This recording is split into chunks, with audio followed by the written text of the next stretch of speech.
పిత పుత్ర పవిత్ర ఆత్మనామమున ఆమెన్. ప్రభువు మీతో ఉందురుగాక, మీ ఆత్మతో ఉందురుగాక.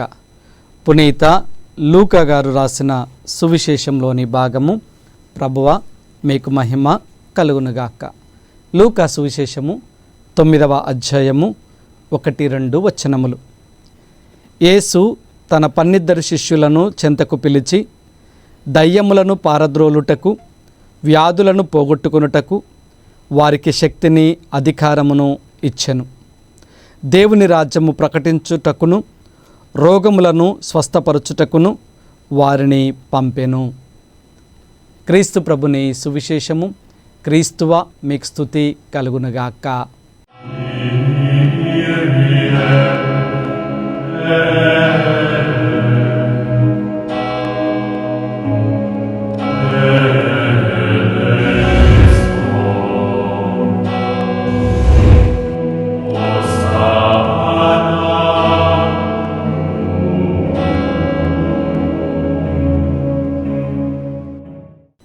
Praise the lord. Hallelujah. Praise the lord. Hallelujah. దేవుని యందు విశ్వాసముంచి జీవిస్తున్నటువంటి దేవుని ప్రియ బిడ్డలారా, దివ్యవాణి విశ్వాసులారా, ఈ రోజున మనందరము కూడా దేవుని వాక్కును ఆలకించటానికి సంసిద్ధులం అవుతూ ఉన్నాం. వాక్యాన్ని ఆలకించబోతూ ఉండగా మనమందరము దేవుని యొక్క ప్రేరణ ద్వారా ముందుకు నడిపింపబడాలి. దివ్యవాణి ద్వారా ప్రచారమయ్యే ప్రతి కార్యక్రమము మనల్ని ఆధ్యాత్మికంగా నడిపించాలి. అప్పుడే మన జీవితాలు ఆశీర్వాదకరంగా ఉంటాయి అనేది ఈ రోజున మనం గ్రహించాలి. అందరూ బాగున్నారు కదా? బాగున్న వారమందరము వాక్యంలోనికి వెళ్ళే ముందు దేవునికి స్తోత్రములను తెలియచేద్దామా? Hallelujah. Praise the lord. Hallelujah. ప్రియ స్నేహితులారా, లూకా సువిశేషము 9వ అధ్యాయంలోనికి మనము ప్రవేశించి ఉన్నాం. లూకా సువిశేషము 9వ అధ్యాయాన్ని మనము 3 భాగాలుగా నేర్చుకుందాం. ఈ రోజున మొదటి భాగాన్ని మనము ధ్యానం చేద్దాం. మొదటి భాగంలో మనము గనక మొదటి 2 వచనాలను ధ్యానించినట్లయితే యేసు ప్రభువు ఒక చక్కటి మాటను శిష్యులకు అందిస్తూ ఉన్నాడు. మరి ముఖ్యంగా లూకా 9:2 వచనాన్ని మనం గమనించినట్లయితే, దేవుని రాజ్యమును ప్రకటించుటకును, రోగులను స్వస్థపరచుటకును వారిని పంపెను.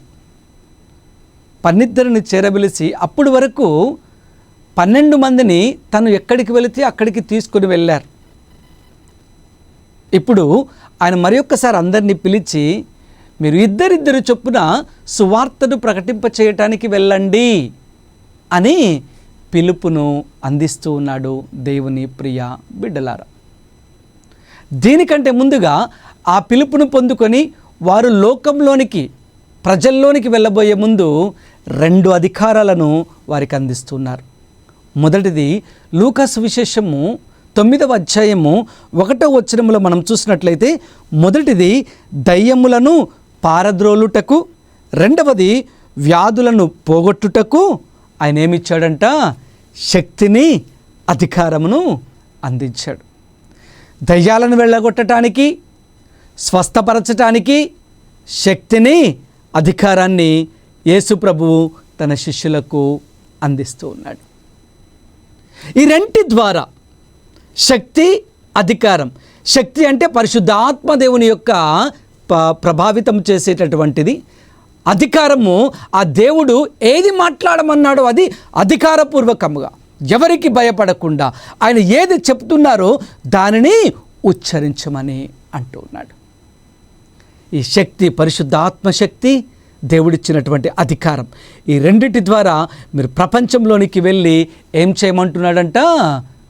మినిస్ట్రీ, సువార్తను ప్రకటింప చేయమంటూ ఉన్నాడు. ఈ సువార్తలో ముఖ్యంగా చేయవలసినటువంటి అంశం ఏమిటి అంటే, మళ్ళీ మొదటిగా ఆయన దయ్యములను పారద్రోలుటకు చాలా ప్రాముఖ్యం దేవుని ప్రియ బిడ్డలారా. రెండవది అనారోగ్యంతో ఉన్నవారిని స్వస్థతపరచుటకు ఆయన పంపిస్తూ ఉన్నాడు. ఈ 2 అధికారాల ద్వారా దేవుడు శిష్యులను ఈ లోకంలోనికి పంపించాడు. వారు వెళ్ళారు, వారు సువార్తను ప్రకటింప చేసుకుంటూ వెళ్ళారు. ఆ శక్తిని పొందుకున్నారు, ఆ అధికారాన్ని పొందుకున్నారు. ఆ శక్తి ద్వారా, అధికారం ద్వారా అనేక మంది నుండి దయ్యములను వెళ్ళగొట్టారు, అనేక మందికి ఆరోగ్యాన్ని అందించారు. 3వ వచనం చూసినట్లయితే లూకా 9:3లో ఆయన మీరు వెళ్ళేటప్పుడు కొన్ని నియమాలను పాటించండి అని తెలియపరుస్తున్నారు. మీరు ఎక్కువగా ఏమీ మోసుకొని పోవద్దు, ఏమీ తీసుకొని పోవద్దు అంటూ, ఏ ఇంట్లోకి వెళ్ళారో అక్కడే ఉండండి అంటూ, మిమ్మల్ని ఆహ్వానించిన వారికి మీ ఆశీర్వాదాన్ని, మీ సమాధానాన్ని అందించండి అంటున్నారు. మిమ్మల్ని తిరస్కరించే వారికి మీ కాలి దుమ్ము కూడా అక్కడే వదిలిపెట్టి వెళ్ళిపోండి అని కొన్ని సూచనలను కూడా అందించారు. ఈ రోజున నీవు నేను ఆలోచన చేయాలి. ఆధ్యాత్మిక వ్యక్తులను మనం ఏ విధముగా ఆహ్వానించుకుంటున్నాం ప్రాముఖ్యం. ఆ ఆహ్వానము మనకు ఆశీర్వాదకరముగా ఉండాలి. ఆ ఆహ్వానము మనల్ని దీవించేదిగా ఉండాలి. అప్పుడు దేవుడు మనకు స్వస్థతను, ధైర్యమును, ఆరోగ్యమును అందిస్తూ ఉంటాడు. ఆధ్యాత్మికమైనటువంటి వ్యక్తులను మనము త్రోసిపుచ్చినప్పుడు, తిరస్కరించినప్పుడు మన దగ్గర నుండి ఆశీర్వాదము దూరం అవుతూ ఉంటుంది. వారు చెప్పే మాటలను మనం పెడత్రోవన పెట్టినప్పుడు ఏమంటున్నాడంట, మీ కాలి దుమ్మును కూడా అక్కడ వదిలిపెట్టాడు, అది మీతో పాటు రావటానికి నాకు ఇష్టం లేదంటున్నాడు ప్రభు శిష్యులతో. కాబట్టి ఎప్పుడైతే ఆధ్యాత్మిక వ్యక్తులను మనం తిరస్కరిస్తున్నామో, మా దగ్గర మీరొద్దు అంటున్నామో, ఆ ధూళిని కూడా వదిలేయమంటూ ఉన్నాడు. అప్పుడు ఆయన ఆశీర్వాదము మనకు దొరకదు అనేది ఈరోజున ధ్యానించాలి ప్రియ విఠులారా. ఈ విధముగా శిష్యులందరూ వాక్య పరిచర్య చేస్తూ ఉండగా లూకా సువిశేషం అంతా కూడా సువార్త ప్రచారము జరుగుతూ ఉంటుంది. ఈ సువార్త ప్రచారము వలన కలిగేటటువంటి ప్రయోజనాలు ఏంటి అంటే మనం ధ్యానించుకుందాం. మొట్టమొదటిగా ఈ సువార్త ప్రచారం శిష్యులు చేస్తూ ఉన్నప్పుడు మొట్టమొదటిగా కలిగినటువంటి కలయిక ఏమిటి అంటే, ఆ ప్రజల్లో, మరి ముఖ్యంగా ఈ అధికార వ్యామోహంతో ఉన్నటువంటి ఆ ప్రజలలో, నాయకులలో కలిగింది కలవరం. మీరు చూడండి వాక్యం లూకా సువిశేషము 9వ అధ్యాయము 7వ వచనం నుంచి కనుక మనం ధ్యానించినట్లయితే అక్కడ చాలా అర్థవంతంగా వాక్యం వివరించబడి ఉంది.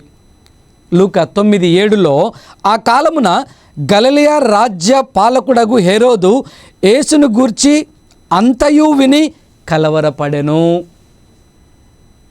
సువార్త ప్రచారంలో యేసు నామములో అంత ప్రచారం జరుగుతుంది. యేసు నామములో సువార్త ప్రకటింపబడుతూ ఉంది శిష్యుల ద్వారా. అందుకే యేసు నామమును బట్టి, యేసు యొక్క క్రియలను బట్టి, యేసు ప్రభు యొక్క ప్రవర్తనను బట్టి, యేసు ప్రభు యొక్క మంచి లక్షణాలను బట్టి హెరోదు రాజుకు ఏం మొదలైందంట? కలవరం మొదలవుతుంది. ఈ లోకాన్ని ఆయన పరిపాలిస్తాడేమో, నా సీటును తీసుకుంటాడేమో ఒక కలవరం. నా ప్రజలందరినీ ఆకర్షించుకుంటున్నాడు, ఇక నేను రాజుగా ఉండనేమో కలవరం. దేవుని ప్రియ బిడ్డలారా, ఆయన శిష్యులు కూడా ఆయన నామంలోనే సువార్తను ప్రకటింపచేస్తూ ఉన్నారు. వారందరూ కూడా నా యొక్క అనుచరులను త్రోసిపుచ్చి వారు వారి యొక్క కుర్చీలను తీసుకుంటారేమో కలవరం. దేవుని ప్రియ బిడ్డలారా, కానీ యేసు ప్రభు కానీ తన శిష్యులు కానీ ఈ లోకమునకు వచ్చింది ఈ లోక రాజ్య సుఖాలను, రాజ్యభోవాలను అనుభవించటానికి కాదు, కానీ ఆ పరలోకంలోనికి ప్రజలందరినీ చేర్చటానికి దేవుడిచ్చిన అధికారం ద్వారా, దేవుడిచ్చిన శక్తి ద్వారా వారు ఏం చేస్తున్నారంట? వాక్యాన్ని ఈ లోకంలో ప్రకటింపచేస్తున్నారు. వాక్కు అనేది ప్రజల యొక్క హృదయంలో విత్తబడాలి, చల్లబడాలి, నాటబడాలి. అప్పుడు ఆ వాక్కు వాళ్ళ హృదయంలో చిగురించాలి. ఆ వాక్కు ద్వారా ఈ లోకము నుండి బయటికి వచ్చి ఆ పరలోక రాజ్యంలోనికి ప్రవేశించడానికి మార్గాన్ని వెతుక్కోవాలి. ఎప్పుడైతే ఆ వాక్కును ఆలకించినటువంటి బిడ్డలు ఆ యొక్క మార్గాన్ని గ్రహిస్తూ ఉంటారో వారు ఆ పరలోకం వైపునకు ప్రయాణమవుతూ ఉంటారు. అందుకోసమే యేసు ప్రభు ఈ లోకంలో సువార్తను ప్రకటింప చేయటానికి వచ్చి ఉన్నారు. 12 మందిని ఎన్నుకున్నారు. ఆ 12 మందిని కొన్ని రోజులు ఆయనతో ట్రైనింగ్లో ఉంచిన తరువాత, తర్ఫీదు ఇచ్చిన తరువాత చూద్దాం నా శిష్యులు ఏ విధముగా సువార్తను ప్రకటింపచేస్తారోనని ఆలోచన చేసి ఈ లోక 9లో వారిని ఇద్దరిద్దరి చొప్పున కొన్ని సూచనలను ఇచ్చి అధికారాన్ని ఇచ్చి ముందుకు పంపిస్తూ ఉన్నారు. దేవుని ప్రియ స్నేహితులారా, ఈ రోజున ఆ వాక్కును ఆలకించడానికి ఎంతమంది మీ సంసిద్ధులుగా ఉన్నాం? ఆ వాక్కును స్వీకరించి ఆ వాక్కు ప్రకారం జీవించడానికి ఎంతమంది మీ ముందుకు వస్తూ ఉన్నాం? ఆలోచన చేయాలి. మనందరం వాక్కును వింటున్నాం, కానీ వాక్కు ప్రకారముగా జీవించలేకపోతూ ఉన్నాం. ఎందుకంటే మనము చాలా ప్రాముఖ్యంగా భావించేది ఏమిటి అంటే ఈ లోక భోగాలను. కానీ వాక్కు ప్రకారంగా మనం జీవించినట్లయితే కనుక మనకు కావలసినవన్నీ ఈ లోకంలో దేవుడు సమకూరుస్తూ ఉంటాడు. మనం పరిగెత్తాల్సిన అవసరము లేదు. వాక్కు ప్రకారంగా విశ్వాసముతో ఆయనకు మనము విధేయులమై జీవిస్తూ ఉన్నప్పుడు ఆయన ఇచ్చేటటువంటి ఆ యొక్క ఆశీర్వాదం ద్వారా ఆనందంగా మనందరము ముందుకు నడవవచ్చును అనేది. హెరోదు వారి యొక్క అనుచరులందరిలో కూడా ఏం మొదలైందంట? కలవరం మొదలవుతూ ఉంది. మనం వాక్యమును పెడచెవిన పెట్టినట్లయితే, దేవుని యొక్క వాక్కును మనము త్రోసిపుచ్చినట్లయితే మన జీవితాల్లో కూడా కలవరం మొదలవుతూ ఉంటుంది. ఈ పని నేను చేయగలుగుతానా? ఇది నా వల్ల అవుతూ ఉందా? ఇది నాకు సాధ్యమేనా? ఈ అప్పు సమస్యల నుంచి నేను బయటికి రాగలుగుతానా? నా బిడ్డకు వివాహం అవుతూ ఉంటుందా? నా బిడ్డకు ఉద్యోగం వస్తూ ఉంటుందా? నా కుమారుడు బయటికి పోవాలనుకుంటున్నాడు, వాడు వెళ్ళగలుగుతాడా? వారిని పంపించడానికి నా శక్తి, నా స్తోమత సరిపోతుందా? కలవరం. ఎప్పుడు మనం ఈ లోకంలో ఉన్నప్పుడు, లోకపరంగా ఆలోచన చేస్తున్నప్పుడు, దేవుడి మీద ఆధారపడినప్పుడు హెరోదు ఏ విధంగా కలవరపడుతూ ఉన్నాడో మన జీవితాల్లో కూడా కలవరం వస్తూ ఉంటుంది. ప్రియ స్నేహితులారా, ఈరోజున ప్రభు మనకు తెలియపరుస్తూ ఉన్నాడు, నా ఆశీర్వాదం మీకు ఉంటూ ఉంది. నా శిష్యుల ద్వారా, ఇదిగో నా ఆధ్యాత్మిక బిడ్డల ద్వారా మీకు నా ఆశీర్వాదాన్ని వసగుతాను. మీరు ప్రేమతో, విశ్వాసముతో వారిని స్వీకరించండి. వారి మాటను మీ హృదయంలోనికి తీసుకురండి. ఆ వాక్కును మీ హృదయంలో చిగురింప చేసుకురండి. ఆ వాక్కు ప్రకారం, ఆ వాగ్దానము ప్రకారముగా మీరు ప్రార్థనలో మునగండి. అప్పుడు కలవరము పోతుంది, ధైర్యము వస్తుంది. ఈ ధైర్యం ద్వారా ఆ పరిశుద్ధాత్మ దేవుడు మీరు కావలసినటువంటి వరప్రసాదాలను మీకు అనుగ్రహిస్తాడు అనేది మొదటిగా ఆయన తెలియపరుస్తున్నాడు. ప్రియ స్నేహితులారా, రెండవదిగా మనం చూసినట్లయితే సువార్త ప్రచారము వలన ఏం జరుగుతుందంట? అనుచరణ. అంటే మనము ఆ వాక్కు ప్రకారంగా నడుచుకోవటము, అనుసరించాలి. వాక్కు వినడమే కాదు, వాక్కును ఆచరించాలి, వాక్కును పాటించాలి, వాక్కు ప్రకారముగా జీవించాలి. విన్నంత మాత్రాన మనము ఎదగలేం. విన్నదాన్ని ఆచరణలో పెట్టినప్పుడే ఎదగగలుగుతాం. అది దేవుడు మనకు ఈ 9వ అధ్యాయం ద్వారా నేర్పిస్తున్నటువంటి గొప్ప సందేశం. ప్రియ స్నేహితులారా,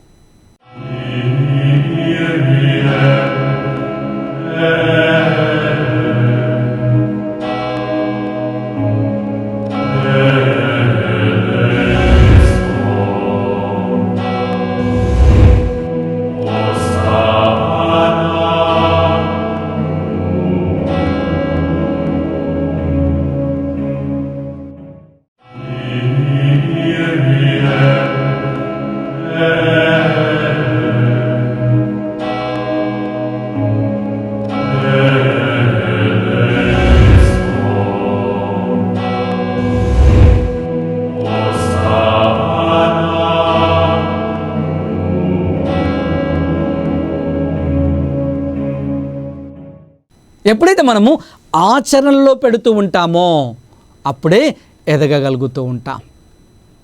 ఒక మంచి కార్యాన్ని చేయటానికి మనము ముందడుగు వేయాలి. ముందడుగు వేస్తూ ఉన్నప్పుడు అనేకమైనటువంటి మాటలు వస్తూ ఉండవచ్చు, అనేకమైనటువంటి ఇబ్బందులు కలుగుతూ ఉండవచ్చు.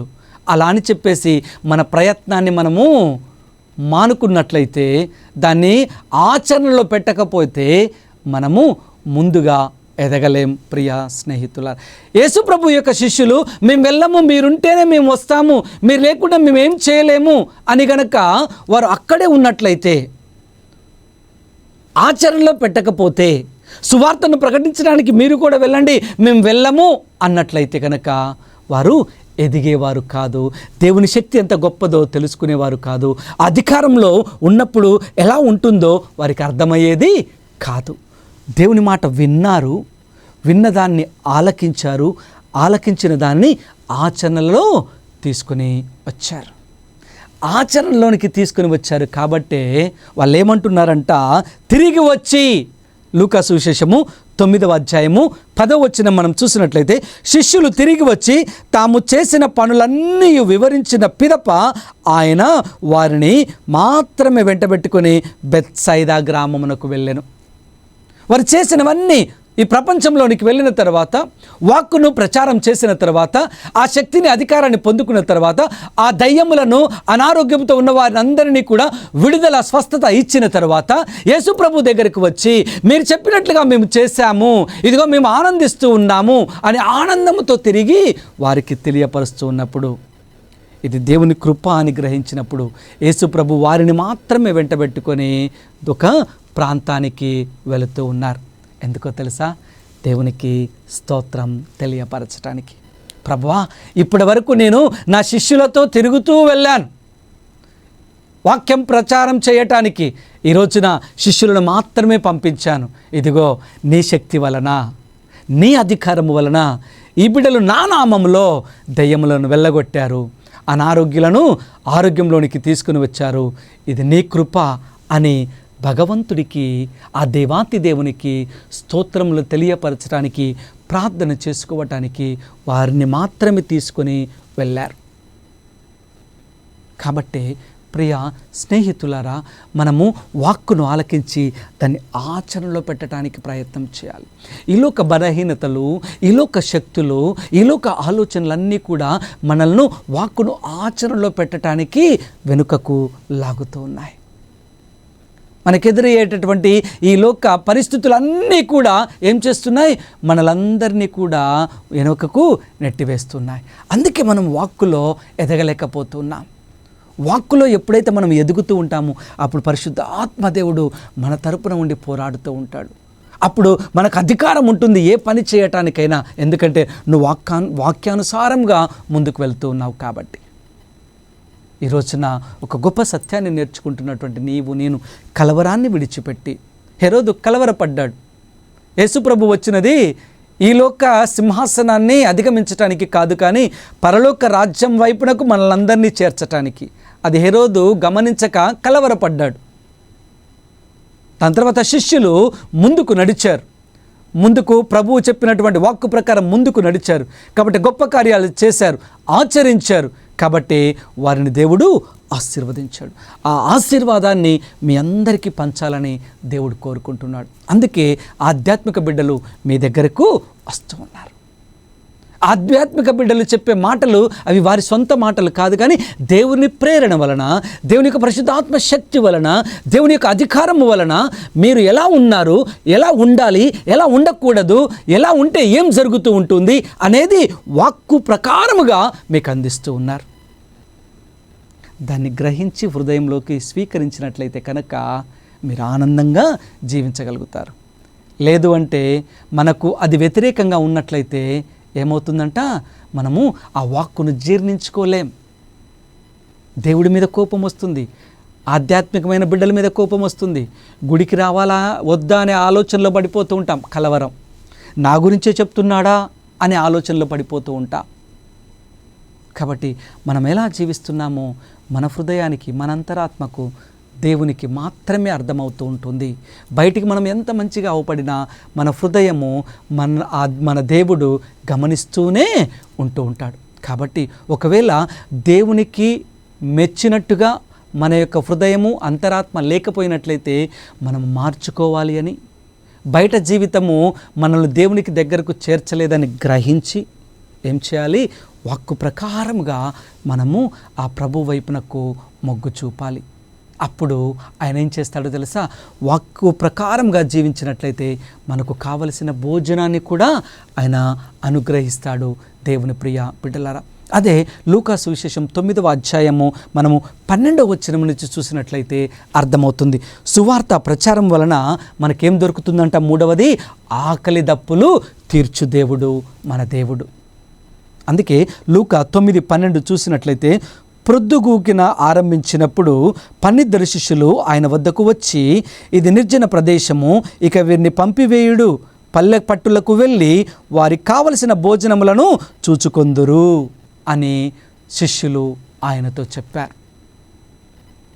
దేవుని ప్రియ బిడ్డలారా, మరి ఆ వాక్కును ఆలకించడానికి తండోపతండాలుగా ప్రజలందరూ వచ్చారు. సాయంత్రం వరకు ఉన్నారు. ఆకలి దప్పులు మర్చిపోయారు. ఇప్పుడైనా వాళ్ళని పంపించు, ఇంటికెళ్ళి వాళ్ళు ఒక ముద్ద భోజనము వండుకొని వారు సేద తీర్చుకుంటారు అని శిష్యులు యేసు ప్రభుకి వర్తమానము పంపినప్పుడు ఆయన ఏమంటున్నాడో తెలుసా? మీరే వీరికి భోజనమును సమకూర్చుము. లూకా 9:13 మన దేవుడు సమకూర్చు దేవుడు. ఆయనతో ఉన్నప్పుడు మీరే వీరికి సమకూర్చండి అంటూ ఉన్నాడు. దేవుని ప్రియ బిడ్డలు, వాక్కులో ఉన్నప్పుడు మొట్టమొదటిగా ఆకలి దప్పులు మర్చిపోతాం. ఎందుకంటే ఆయన అనుభూతి మనల్ని ఈ లోకము నుండి దూరం చేస్తుంది, ఆయనకు దగ్గర చేస్తూ ఉంటుంది. దేవుని ప్రియ బిడ్డలారా, మీరు గమనించండి, వాక్కులో ఉన్నప్పుడు అప్పుడు ఇంత సమయం అయిపోయిందా అని అనుకుంటూ ఉంటాం. ఎందుకు అంటే ఆయన మీద మనము ధ్యాస ఉంచుతాం, ఆయన మాట మీద శ్రద్ధ ఉంచుతాం, మనము లీనమై ఆయనతో ఏకీభవిస్తూ ఉంటాం, ఆయన మర్మాలను తెలుసుకోవడానికి ప్రయత్నం చేస్తూ ఉంటాం. కాబట్టి లోకమున ఆలోచనలన్నిటినీ తీసివేస్తాము, కాబట్టి దేవునికి దగ్గరగా ఉంటాము, కాబట్టి అన్నిటినీ కూడా మనము మర్చిపోతూ ఉంటాం.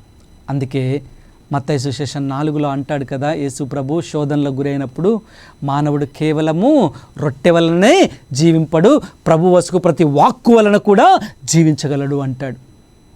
ఎప్పుడు సాధ్యం అది అంటే లోక ఆలోచనలన్నిటిని విడిచిపెట్టి ఆయన వాక్కుకు దగ్గరై ఆ వాక్కుని ధ్యానించుకుంటూ ఆయన మీద ఆధారపడినప్పుడు మనల్ని ఏం చేస్తాడంట?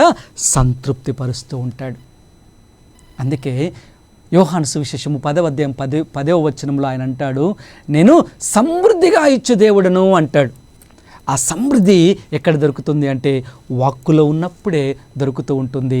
దేవుని ప్రియ బిడ్డలారా, యేసు ప్రభు వారందరినీ కూడా కూర్చొండబెట్టి 5,000 మందికి భోజనాన్ని అందిస్తూ ఉన్నాడు. ఎప్పుడైతే ఈ భోజనాన్ని వారు స్వీకరిస్తున్నారో శారీరకంగా బలపడుతూ ఉన్నారు. ఆధ్యాత్మికంగా వాక్కు ద్వారా ఆత్మకు బలాన్ని చేకూర్చుకున్నటువంటి బిడ్డలు, ప్రజలు దేవుడిచ్చినటువంటి ఈ రొట్టె ద్వారా, ఈ చేప ద్వారా వారి శరీరాన్ని కూడా బలపరుచుకొని సంతృప్తిగా వారు భుజించి వారి ఇళ్ళకు వెళుతూ ఉన్నారు. కాబట్టి ప్రియ బిడ్డలారా, వాక్కు ప్రచారం అయ్యేటప్పుడు ఈ లోకంలో ఉన్నటువంటి వారందరికీ, ఈ లోక అధికారము వ్యామోహంలో ఉన్న వారందరికీ కలవరము, వాక్కులో ఉంటూ ఉన్నప్పుడు, వాక్కును ధ్యానిస్తూ ఉన్నప్పుడు, మనం దాన్ని ఆచరణలో పెడుతూ ఉన్నప్పుడు దేవుని ఆశీర్వాదం వస్తూ ఉంటుంది. వాక్కు ప్రచారం జరుగుతూ ఉన్నప్పుడు మనము సంతృప్తిగా జీవించగలుగుతూ ఉంటాము. ఆకలి దప్పులను ఆయనే తీర్చువాడిగా మనతో పాటు ఆయన నడుస్తూ ఉంటాడు అనేది ఈ మొదటి భాగంలో మనం నేర్చుకుంటూ ఉన్నాం ప్రియా స్నేహితులారా. కావుననే ఒకసారి ఆత్మ పరిశీలన చేసుకుందాం. మన జీవితాలు వాక్కుకు దగ్గరగా ఉన్నాయా? దేవునికి దగ్గరగా మన జీవితాలు ప్రయాణం చేసుకుంటూ ఉన్నామా? ఒకవేళ లేకపోయినట్లయితే కలవరపడుతూ ఉంటాం. ఆ కలవరాన్ని విడిచిపెట్టడానికి వాక్కు అనగా దేవుడు మనకు దగ్గర అవుతూ ఉన్నాడు. దేవుడు దగ్గర అవుతూ ఉన్నప్పుడు ఆయన నేర్పించే మంచి లక్షణాలను మనం ఆచరణలో పెడుతూ ఉన్నామా లేదా? ఆచరణలో పెట్టినటువంటి బిడ్డలకు ఆయన సంతృప్తిగా భోజనాన్ని అందిస్తాడు, సంతృప్తిగా సమాధానాన్ని అందిస్తాడు, సంతృప్తిగా శాంతిని వసగుతాడు, సంతృప్తిగా నీవు జీవించటానికి ఎల్లప్పుడూ ఆయన శక్తి, ఆయన మహిమ, ఆయన అనుగ్రహం నీకు, నీ కుటుంబానికి ఉంటుంది. కాబట్టి ఒక నిమిషం అందరం కళ్ళు మూసుకొని ప్రార్థన చేసుకుందామా? మహాపరిశుద్ధుడైన దేవా, ఈరోజున నువ్వు మాట్లాడినటువంటి ఈ వాక్కు ద్వారా మమ్మల్ని అందరినీ ప్రేరేపించి ఉన్నావు. ఈ లోక స్థితుల్లో మేమందరము కూడా సతమతమవుతూ ఉండగా, ప్రభువా కలవరపాటు పడుతూ ఉండగా నీ వాక్కు మమ్మల్ని ధైర్యపరుస్తూ ఉంది. నీ వాక్కు మా హృదయంలో నాటించుకొని దాన్ని చిగురింప చేసుకొని ప్రభు నీ వాక్కానుసారంగా జీవించడానికి, దాన్ని ఆచరణలో పెట్టుకొని నీ వైపునకు ప్రయాణము చేసే కృపను మా అందరికీ దయచేయమని వేడుకొంచున్నాం. తద్వారా మేము సంతృప్తిగా సమృద్ధిగా జీవించటానికి, నాయన నీకు సాక్ష్యంగా జీవించటానికి, నాయన మా ఆకలి దప్పులు తీర్చే దేవుడవని గ్రహించిన మేము ఎల్లప్పుడూ నీ మీద ఆధారపడి ముందుకు నడిచే బిడ్డలుగా ఆశీర్వదించమని వేడుకొనిచున్నాం. నీ ఆత్మతో బలపరచమని వేడుకొనిచున్నాం. అయా నీ శక్తిని, నీ అధికారాన్ని మాకు అందించమని వేడుకొనిచున్నాం. తద్వారా మేమందరం కూడా దుష్ట ఆలోచనలకు దూరం అవుతూ ఉండి, నాయన నీ యొక్క మంచి ఆలోచనలకు దగ్గర అవుతూ ఉండి, నాయన మా ఆరోగ్యములన్నిటినీ నా తండ్రి నీకు సమర్పించుకుంటున్నాం. బలహీనమైనటువంటి శరీరములను బలపరుచుకొని నీలో నాయన ఎదిగే భాగ్యమును మా అందరికీ దాయిచేయమని మా నాదుడును మీ కుమారుడునైనా యేసు అతి పరిశుద్ధ నామంలో అడిగి వేడుకొంచున్నాము. Amen, amen, amen. ప్రభువు మీతో ఉందురుగాక, మీ ఆత్మతో ఉందురుగాక. సర్వశక్తిగల సర్వేశ్వరుడు పిత, పుత్ర, పవిత్రాత్మ మిమ్మందరినీ ఆశీర్వదించి కాచి కాపాడుదురుగాక. ఆమెన్.